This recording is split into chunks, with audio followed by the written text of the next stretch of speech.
Just wanted to talk, that's all. Hey everybody, what's happening? Welcome back. Another voicemail show today. It looks a little bit different.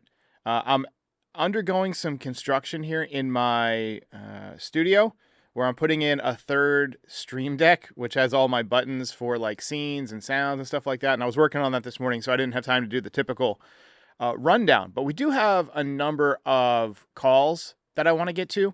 And my thought was that we could, take calls from folks and based on the topic, we could pull up the player that they're talking about on Baseball Savant and kind of decide, whether what they've done so far is good, bad, ugly, or other.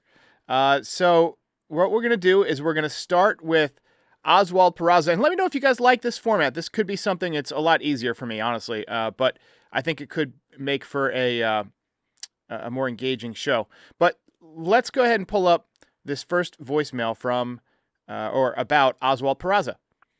Hey, it's Gary from Clearwater Beach. Hey, Gary.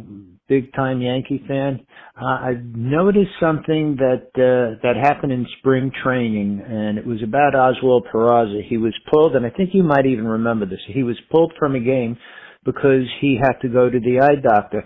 Well, fast forward about 10 days, and all of a sudden his offense is much improved.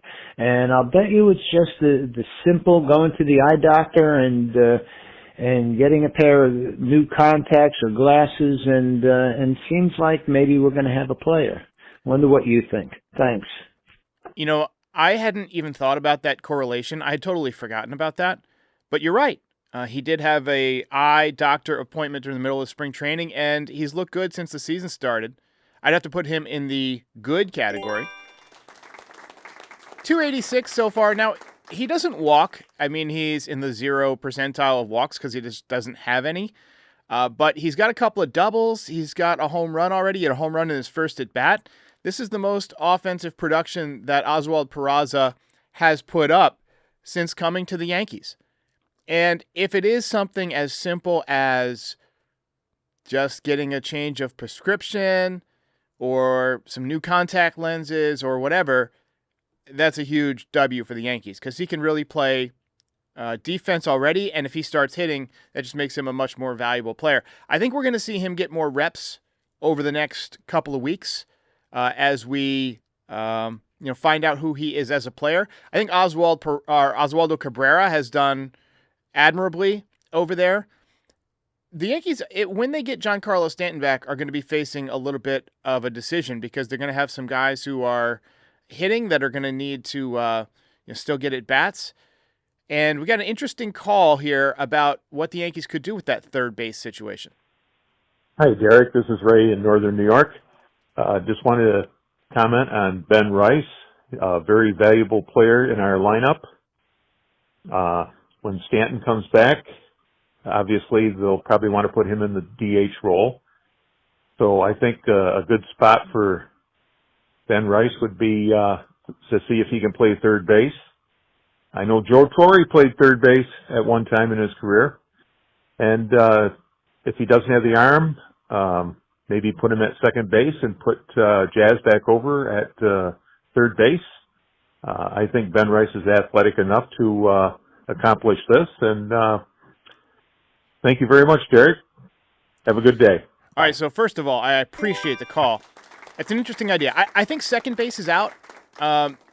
They want to go with an athletic duo up the middle. Jazz and Volpe are a pretty good double play combination. But third base is not a horrible idea if he keeps raking. Now, we're looking at his StatCast numbers now for the people who are listening to the audio platform.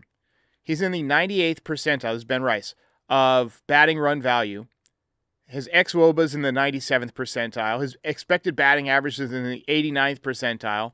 His average exit velocity is in the 99th percentile, at 97.5. His barrel percentage is in the 99th percentile. His hard hit percentage is in the 100th percentile, so best in the league. Sweet spot is in the 74th percentile. Bat speed is in the 85th percentile.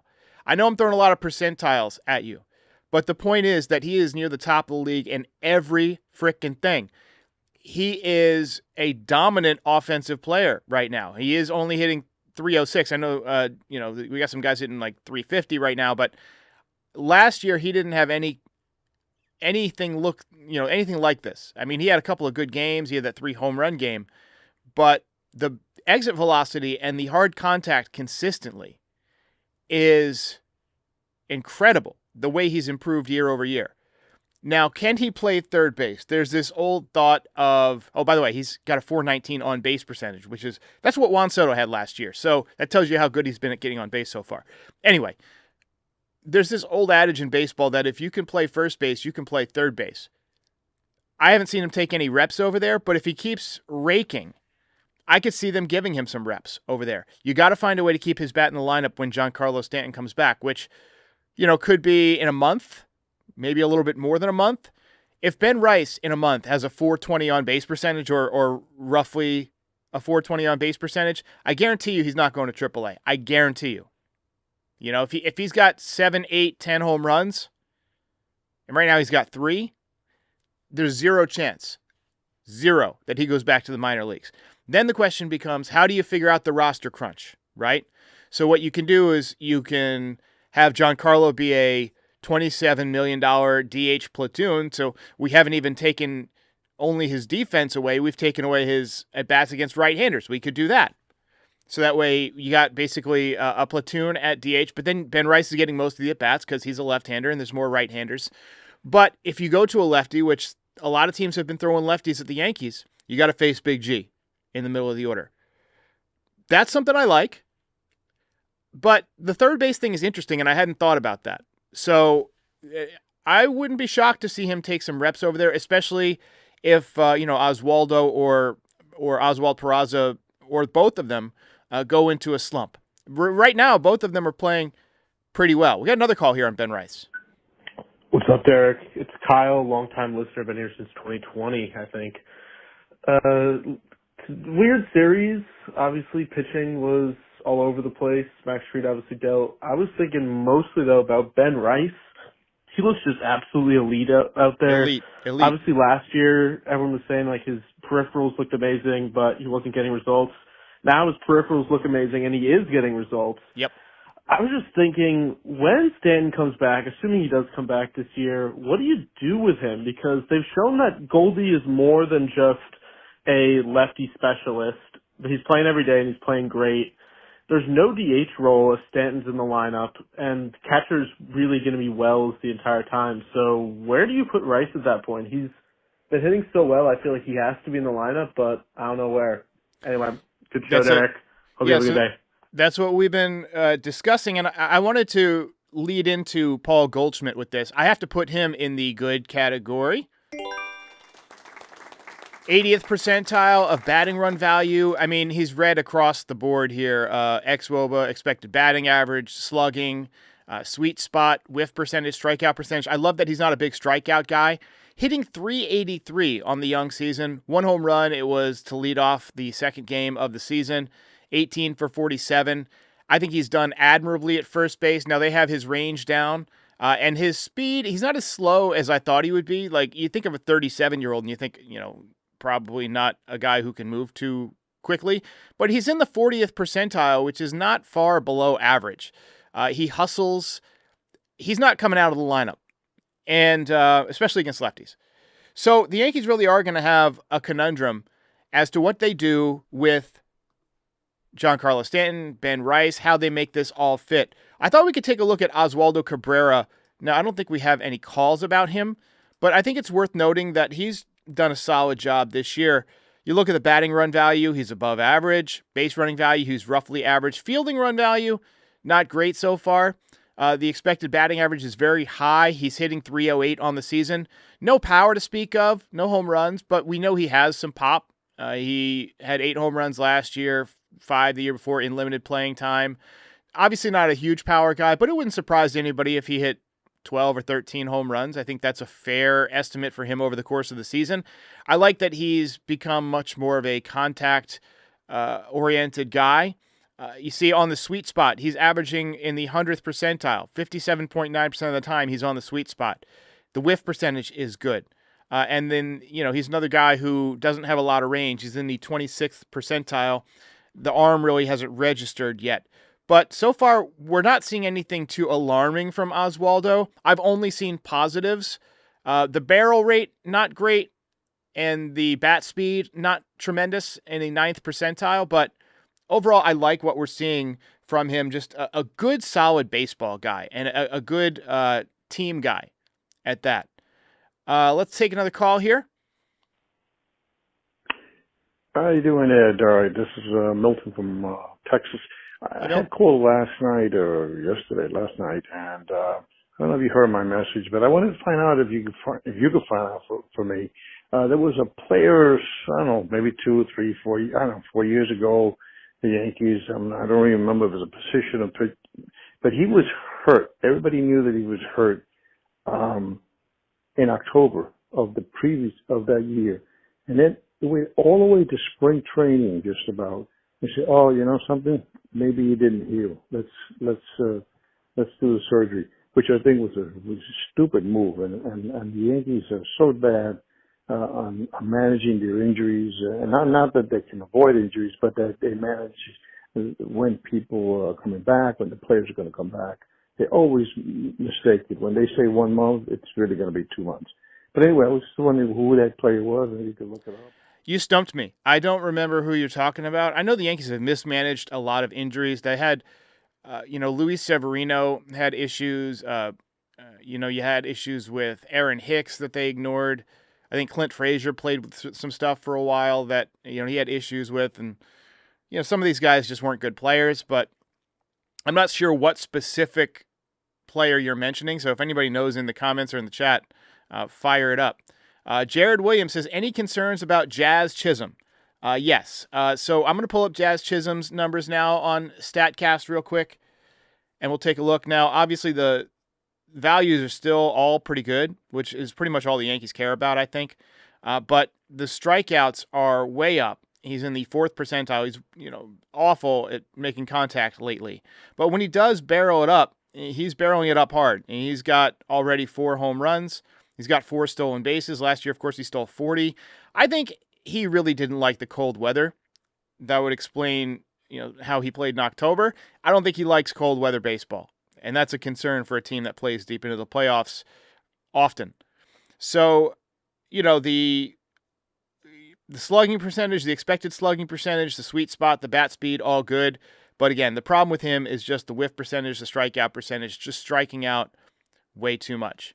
Got another call here. I have this one labeled as long. I don't remember what it's about. Hey, Derek, what's going on? Christian calling from the Upper East Side of Manhattan. And I just wanted to leave one thought here because I just got done watching the game. And at both ends of this game, and obviously I know that you've already had the post-game report, but look at both ends of this game, the starting and the end game as well.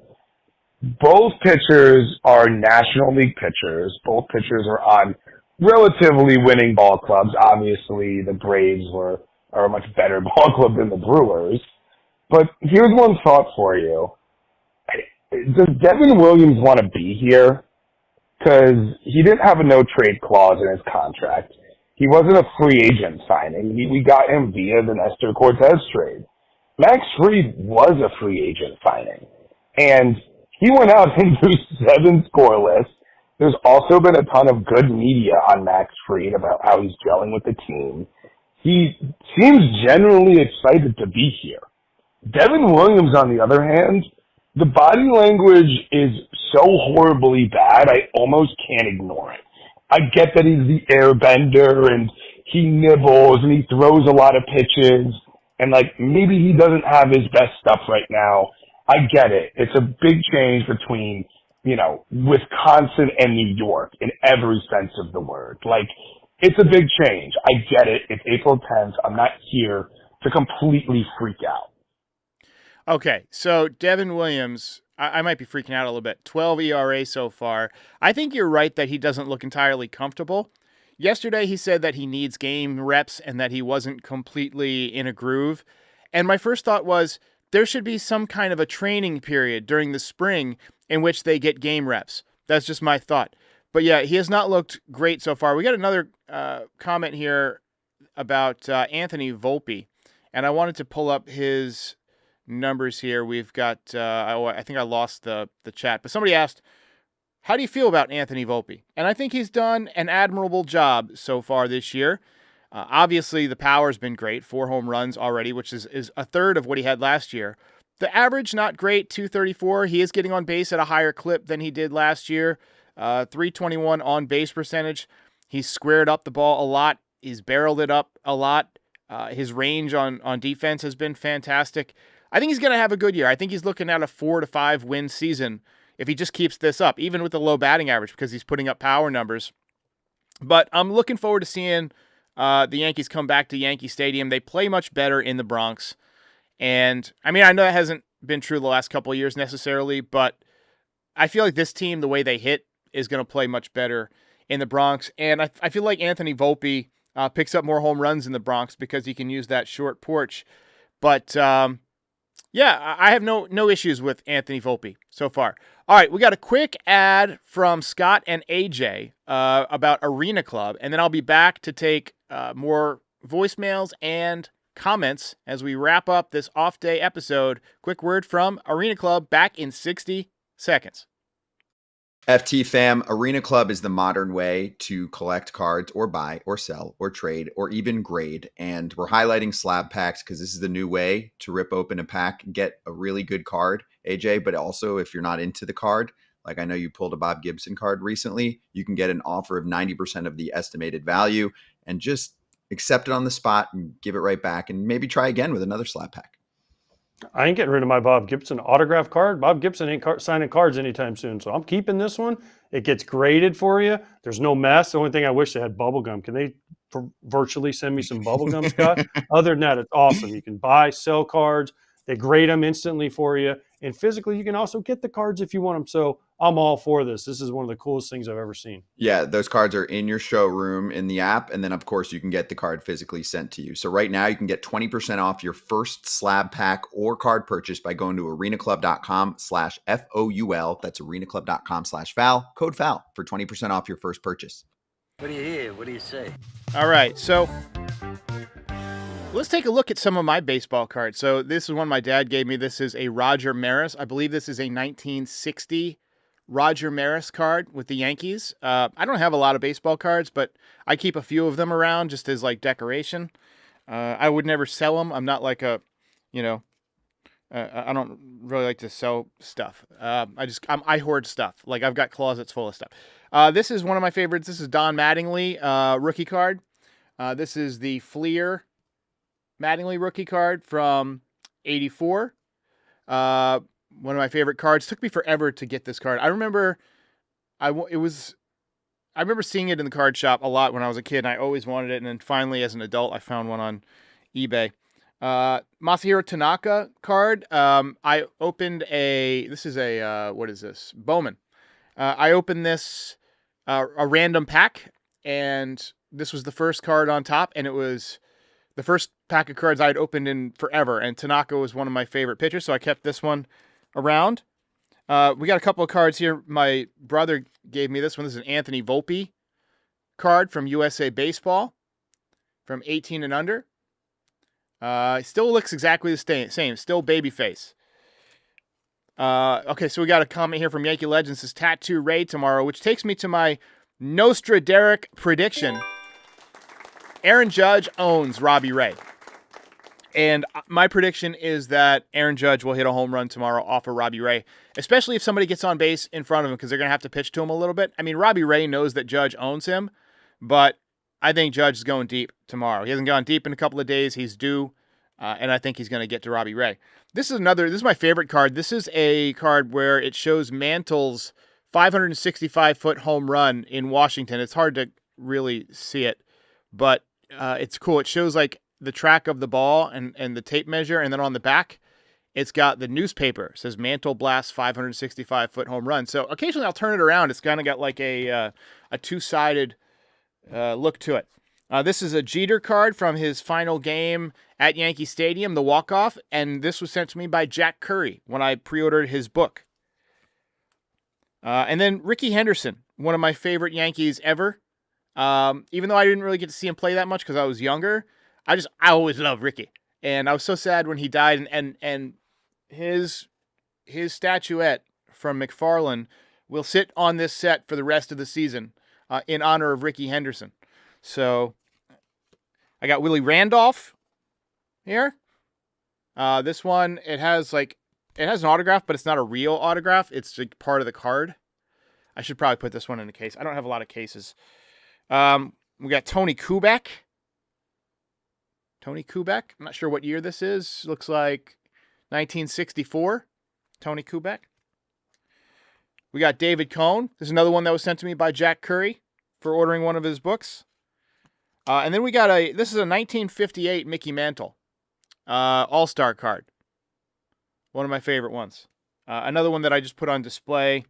And then, last but not least, and this one is not in a case, but Melky Cabrera. I always liked Melky Cabrera. I had a cat named Melky. And this is another one that came in the package from Jack Curry. He sent some baseball cards, and I keep this one around, not only because it came from Jack, but because I had a cat named Melky who died very young, and I think about him sometimes. He was a really cool cat. So anyway, that's it for today. Appreciate all of the calls. We got a couple more that were just not listenable because there was some background sound or there was some weird noise. But I appreciate all the calls, people who take time to call in. Yankees back tomorrow in the Bronx against the Giants. Again, Robbie Ray on the mound, and the Yankees should get to him. So, prediction, Aaron Judge goes deep, and I think the Yankees have a chance to take 2 out of 3 in this series. Thanks for all your calls and comments, and we'll see you next time. Hey, while I've got you here, be sure to like the video and subscribe to the channel. Pinstripe Territory is the official Yankees podcast of the Foul Territory Network. We are home to the #1 most watched MLB postgame show on YouTube since 2021. We're here after every Yankees game and for reactions to all the best news and rumors during the offseason. Be a part of the show by calling into the voicemail 718-899-1068. Try to keep it clean for me. And if you ever miss us on YouTube, be sure and subscribe on all your favorite podcast platforms. Go ahead and rate us 5 stars. It'll help other people find the show. Thanks for watching. See ya.